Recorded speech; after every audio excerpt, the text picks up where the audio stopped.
Bonjour et bienvenue sur commentphotographier.com. Dans cette vidéo, je vais vous parler de tous les types d'appareils photo qui existent. Donc quels sont leurs intérêts, quels sont leurs avantages, leurs inconvénients. Donc on va commencer dans la liste avec l'appareil photo compact. Donc lui c'est le premier appareil photo qu'on va découvrir. Souvent c'est l'appareil photo par excellence qui ne va pas prendre de place, il est tout petit. Donc il a aussi un tout petit capteur, donc avec des qualités d'image qui vont être assez moyennes, voire médiocres parfois. Donc l'avantage de l'appareil photo compact, c'est qu'il va tenir dans la poche, on va le mettre dans un sac, il ne prendra pas de place, il va se faire oublier. Il va servir, il sera l'idéal pour faire des petites photos, prendre place dans un sac à dos quand on va faire de la rando, il ne va pas prendre de place, il sera vraiment très discret. L'objectif est intégré à l'appareil photo, c'est fixe, c'est à demeure, ça ne bouge pas, donc la plupart du temps c'est des petits zooms, donc ça ne va pas aller très très loin en termes d'amplitude de zoom, mais souvent c'est petits grands angles avec un petit peu de télé pour essayer de faire des petits portraits, des petites choses sympas. Parfois c'est des focales fixes aussi, on a du 35 mm, du 24, des focales un peu plus larges. Donc pour le compact, c'est vraiment l'appareil photo pour débutants, chez débutants qui n'ont pas beaucoup d'argent. Je dirais ça va être l'appareil photo de prédilection des gens qui veulent faire des photos mais sans se prendre la tête. La photo c'est pas leur passion, mais ils veulent des images, ils veulent des souvenirs sans se prendre le chou. Donc voilà, le compact, ça sera l'appareil photo qu'on va utiliser en mode auto par excellence. Voilà, il ne prend pas de place, il ne nous embête pas, il fait ce qu'on lui demande, il fait ses images et on lui en demande pas plus. Par contre, l'inconvénient c'est que dès qu'on a très peu de lumière, l'appareil photo compact va être très vite très mauvais en termes de résultats de qualité d'image. On va être dans le noir. Le flash qui est incorporé à l'appareil photo compact, c'est un tout petit flash qui va faire qui va éclairer, il ne va pas aller plus loin qu'1,50 m, 2 m. Il ne faut pas lui demander d'éclairer la chapelle Sixtine. Il n'y arrivera pas, c'est pas son boulot. Donc bon, certains compacts vont avoir des montées en ISO, mais il y aura tout de suite beaucoup de bruit parce qu'on a un tout petit capteur sur un compact. Donc qui dit petit capteur, des difficultés pour voir quand on manque de lumière. Il faut dire la taille du capteur, plus la taille du capteur est grande, mieux c'est. Comme dans une maison, plus votre fenêtre sera grande, mieux la pièce sera éclairée. Donc pour les appareils photo, c'est pareil. Plus votre capteur est grand, plus votre image sera belle. Voilà, c'est pas une question de nombre de millions de pixels, ça n'a rien à voir, c'est vraiment une taille de capteur. Voilà pour le compact. Je dirais le compact, vous allez avoir aussi des compacts experts, où on va vous dire, prenez ce boîtier, un compact expert génial, vous avez le mode manuel, vous avez le mode priorité vitesse, priorité diaphragme. Avec ça, on est bien parti, ça c'est génial. Mais le problème, c'est que quand vous êtes en mode priorité vitesse, vous allez avoir 3 vitesses. Si vous voulez jouer avec la profondeur de champ, vous allez avoir 3 diaphragmes, 3 ou 4. Mais comme vous avez un petit capteur, vous serez net partout. À pleine ouverture ou complètement fermé, ça ne changera rien au problème. Donc voilà, donc vous êtes vraiment très très limité. Vous ne pourrez pas faire grand chose avec un compact, si ce n'est des photos nettes partout. Quand il y aura beau temps, quand vous êtes en extérieur, ça sera correctement exposé, ça sera sympa. Maintenant, vous avez des modes scène qui sont relativement efficaces, on va dire, mais bon, il ne faudra pas chercher midi à 14h. Il va falloir être très exigeant avec un appareil photo compact. Voilà, donc ça c'est l'idéal pour ceux qui ne sont pas des passionnés de photos, mais qui veulent quand même des souvenirs. Le compact va faire de la vidéo. Maintenant, tous les appareils photo font de la vidéo. Voilà. Mais bon, je ne m'étale pas là-dessus parce que ce n'est pas mon propos. Alors, après le compact, on va avoir l'appareil photo bridge. Le bridge, alors il aura un capteur de la taille d'un compact la plupart du temps. Donc petit capteur, petites images, problème. L'avantage, le bridge, comment est-ce qu'il va être? Ça sera une optique scellée dans le boîtier, comme sur le compact. Un zoom, en général le bridge, sa caractéristique première c'est super zoom. Des zooms de très grande amplitude, on va aller jusqu'à plus de 1000 mm. Viseur numérique. Donc sur un compact, on va viser avec un écran, on n'a plus de viseur, on regarde l'écran au dos du compact. Sur un bridge, on a toujours un viseur électronique. On va regarder dans le viseur, on a un petit écran à l'intérieur. On ne va pas voir directement à l'œil nu à travers l'optique, comme sur un réflexe.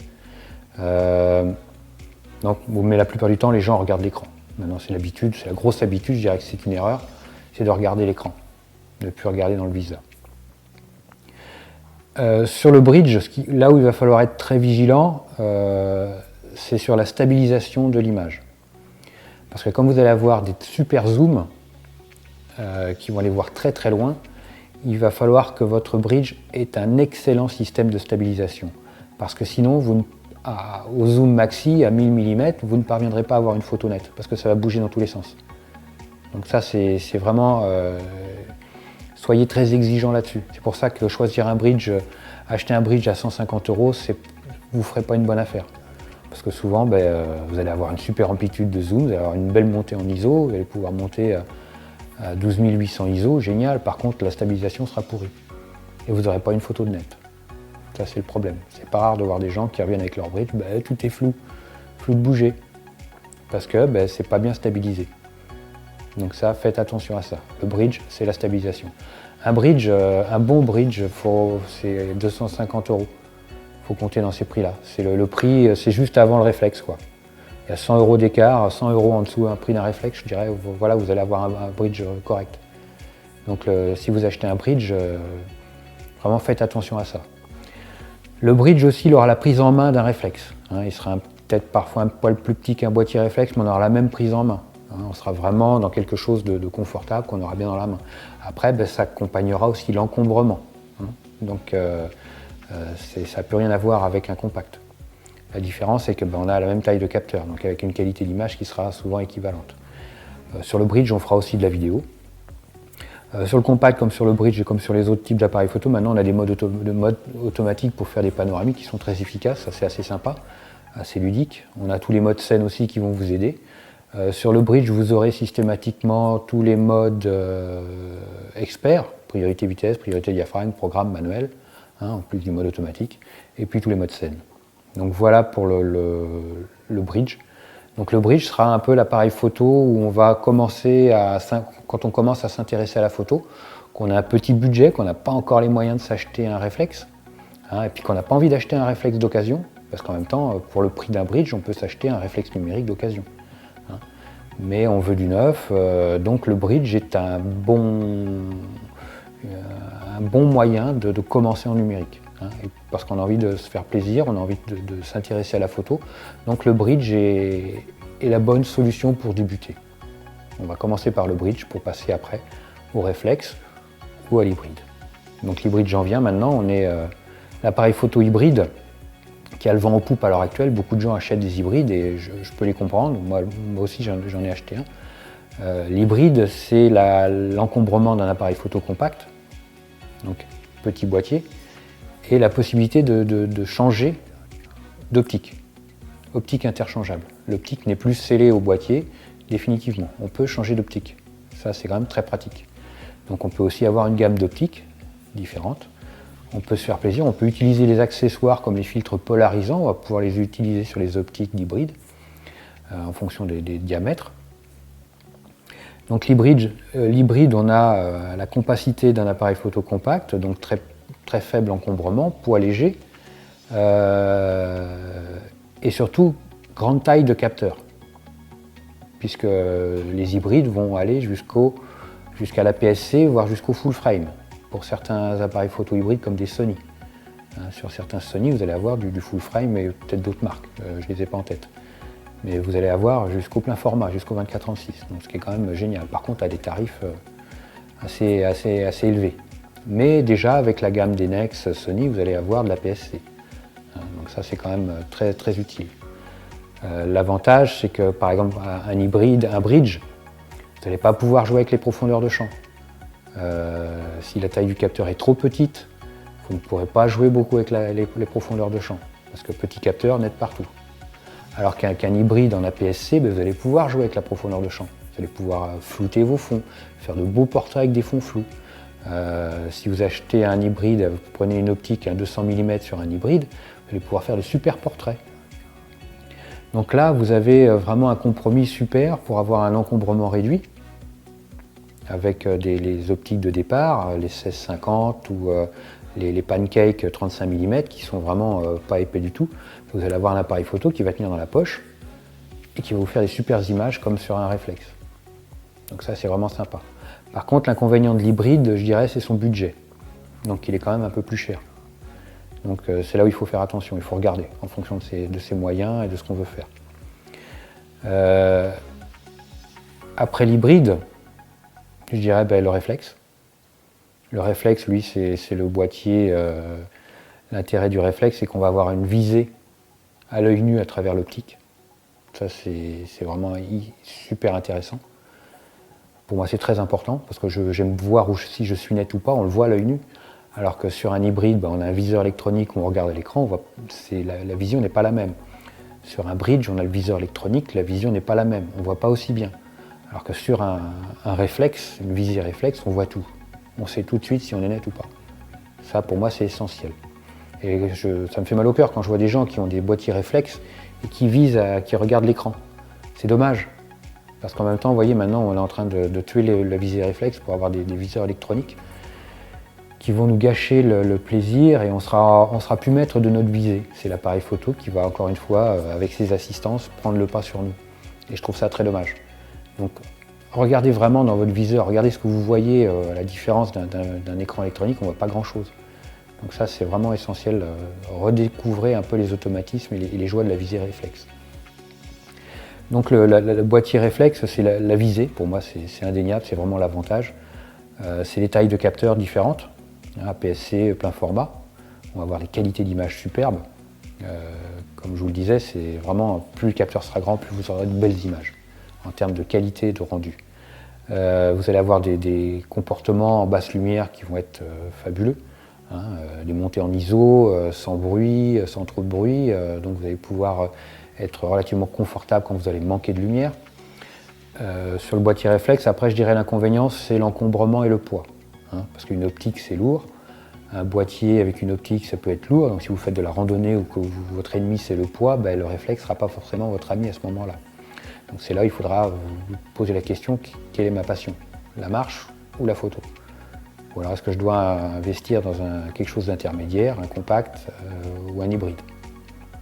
Mais c'est toujours, quand on veut une grande focale sur un réflexe, il va falloir sortir l'obusier. Alors que si vous achetez un bridge, un HX400 ou un HX300, vous allez monter à 1200 mm et avec un encombrement beaucoup plus restreint. Avec un petit capteur. Donc c'est toujours des histoires de compromis, en fonction de ce que je veux. Si je veux ça, qu'est-ce que je suis prêt à perdre? Toujours posez-vous la question.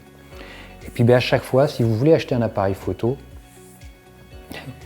allez dans des magasins, manipulez-les, prenez-les en main. Vous voyez si l'appareil photo, vous êtes à l'aise dans sa manipulation, si les commandes tombent bien sous vos doigts.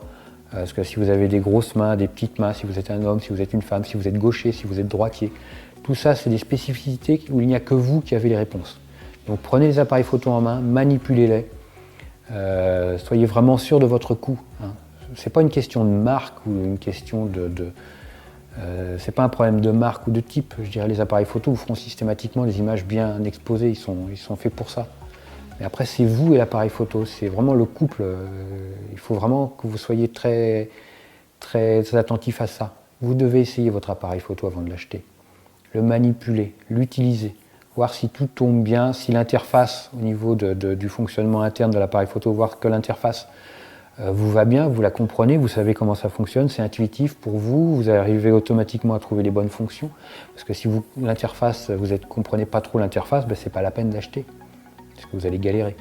Puis une fois que vous avez acheté l'appareil photo, regardez la notice. Ça aussi, je me bagarre à chaque fois, je le répète, mais lisez votre notice. Quand je vois des gens qui m'envoient des mails pour me demander comment on fait pour faire ceci, comment on fait pour faire cela, mais regardez votre notice, c'est marqué dedans. Il n'y a pas de marqué notice ici. Non, lisez votre notice, c'est important. Et alors après, une fois qu'on a acheté son appareil photo, quel qu'il soit, on est content. Et puis le problème, c'est quand on ne maîtrise pas les bases de la photo, on est victime de l'appareil et de son mode automatique.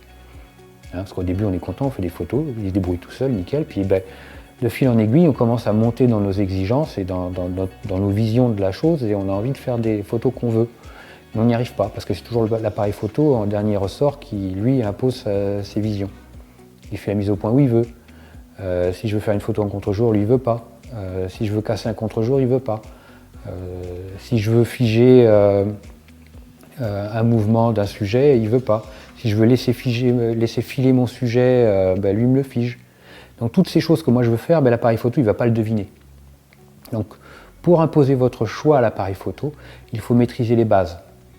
C'est à vous de vous imposer auprès de votre appareil photo. Donc c'est en voyant tout ça, en voyant tous ces courriers, toutes ces frustrations que vous avez au quotidien, que j'ai pris la décision de faire une formation. Formation photo qui s'appelle Comment photographier, où je vous montre toutes les bases, de A à Z au niveau de la photo. On y va pas à pas. On est ensemble, c'est de la vidéo, donc c'est de la vidéo de terrain, c'est de la vidéo qui est très pragmatique, qui est très instructive, donc c'est de la technique et de la pratique. Mais en termes de technique, c'est pas de la technique chiante, on va pas repasser le CAP, photo, non, non. C'est vraiment de la technique, c'est ludique. J'ai pris le choix de faire des choses ludiques, évidentes, simples à comprendre pour que vous puissiez progresser rapidement. Hein, que vous puissiez pas à pas, de semaine après semaine, de vidéo après vidéo, que vous puissiez avancer très vite et avec le plus de plaisir possible. Donc c'est du terrain, c'est pas à pas, on est ensemble, c'est des vidéos où je vous montre comment ça marche. C'est pas un PowerPoint à lire où vous allez lire des choses, je dirais, abstraites et puis à charge à vous de vous démerder par la suite. Non, vous avez des vidéos concrètes, des vidéos de terrain où vous voyez concrètement comment les choses se passent. Ça, pour moi, c'était un point d'honneur, c'est hyper important. Donc cette formation, elle est sur 25 ou 26 semaines. Pour le moment, c'est encore à définir. C'est plus de 20 heures de vidéo, 20 heures de vidéo de terrain. Donc vous allez apprendre à maîtriser l'appareil photo, vous allez apprendre à faire des choix sur les optiques, vous allez apprendre à utiliser un flash, vous allez apprendre à utiliser Lightroom, vous allez apprendre à faire plein de choses. Donc voilà, une fois que vous avez votre appareil photo, vous devez impérativement prendre le dessus sur lui, maîtriser les bases de la photo. Parce que quand vous voyez les copains, les copines, quand ils vous montrent leurs photos, puis que je dis merde, putain, ils font des photos superbes, c'est des super photos de vacances et compagnie, mais moi j'ai un appareil photo plus perfectionné qu'eux, puis mes trucs sont pourris, comment ça se fait? Parce qu'ils maîtrisent leur appareil photo, parce qu'ils maîtrisent les bases. Le problématique, c'est quand vous voulez faire quelque chose, une fois que vous maîtrisez les bases, vous savez quoi faire, vous savez que vous devez vous mettre en priorité diaphragme quand vous voulez maîtriser la profondeur de champ. Vous savez que vous devez vous mettre en priorité vitesse dès que vous allez faire des photos avec un sujet mobile qui bouge dans tous les sens, parce que vous voulez maîtriser la vitesse. Toutes ces choses-là, on va les voir ensemble dans cette formation, pas à pas, et de la manière la plus simple qui soit, pour qu'en final, vous ayez vraiment toutes les capacités de profiter au maximum de votre appareil photo, et de vous dire, waouh, je suis vachement content, j'ai acheté un appareil photo, là, c'est génial, quoi. Je maîtrise, je fais ce que je veux. L'objectif, il est là, faire ce que vous voulez en photo. Hein. Laissez le mode automatique aux autres. C'est fini, c'est de l'histoire ancienne. Le mode automatique n'existe plus pour moi. Et faire du RAW. Arrêtez le JPEG. Ne pas faire de JPEG. Faire du RAW. Parce qu'après, en post-production, vous allez voir que vraiment, c'est le jour et la nuit. Quand vous allez faire du RAW, c'est là où vous allez avoir la possibilité de faire des images, vous allez vous rapprocher de ce que vous avez vu à l'œil nu. Hein. Maîtriser la post-production de votre appareil photo, c'est hyper important. Parce que comme ça, vos images, vous allez vraiment tendre vers la perfection de l'œil humain. On ne va pas tout à fait y arriver parce que l'œil est encore vraiment, on n'est pas encore rendu à ça. Mais vous allez vous rapprocher au maximum de cette vision-là. Parce que aussi, ce qui se passe souvent, c'est quand on voit un paysage, un coucher de soleil, une lumière, quand on voit quelque chose, on dit wow, c'est sublime, je fais ma photo. Et puis systématiquement, je suis déçu. Merde, ça ne rend pas comme j'avais vu. Et bien, grâce au fichier RAW, à la post-production, sur Lightroom ou RAW Thérapie, comme je vous le montrerai dans cette formation, vous allez pouvoir vous rapprocher au maximum de ce que vous avez vu à l'œil nu et être vraiment satisfait. Et pouvoir, après cette formation, vous allez pouvoir montrer vos photos, vous allez pouvoir être fier de montrer vos photos, c'est ça qui est génial. Et sans rien dire, les gens vont vous dire « Ouais, elles sont chouettes tes images. Waouh !» C'est l'effet « Waouh !» Voilà, c'est ça aussi. Faire des photos et avoir envie de les montrer aux autres. Ne plus se dire c'est vraiment des images à la con, je suis vraiment un blaireau en photo. Et puis d'avoir acheté un appareil photo et de ne pas pouvoir les montrer, de ne pas oser vous montrer vos photos, c'est vraiment dommage. Alors grâce à cette formation, tout ça va s'ouvrir à vous. C'est ça qui est génial. Et en plus, cette formation, si vous avez la volonté, si vous avez l'ambition de vouloir gagner votre vie avec la photo, hein, franchir ce cap, ce grand mur, et se dire merde, est-ce que je peux gagner ma vie avec la photo? C'est ma passion, j'ai envie de gagner ma vie en vivant de ma passion. Cette formation vous apprendra les bases techniques suffisantes pour pouvoir commencer à une carrière professionnelle si vous le souhaitez. Ça, c'est aussi très important parce que vous allez apprendre à gérer des flashs externes, un à plusieurs flashs, dans des conditions de studio. Donc, à la fin de cette formation, vous serez en capacité de gérer ce genre de choses. Donc voilà. Donc j'arrête avec la formation pour le moment, ça c'est la fin de la première vidéo. Il y aura une deuxième vidéo. Donc dans cette deuxième vidéo, je vais vous parler des optiques, des objectifs. Ce qu'il faut savoir concrètement quand on veut changer d'optique ou quand on veut comprendre comment ça se passe. Et puis surtout, je vais vous parler de tous les modules, de tous les modules au niveau de la formation, dans le détail concrètement. Qu'est-ce que vous allez avoir dans cette formation et surtout combien coûte. Quelles possibilités vous allez avoir pour la suivre.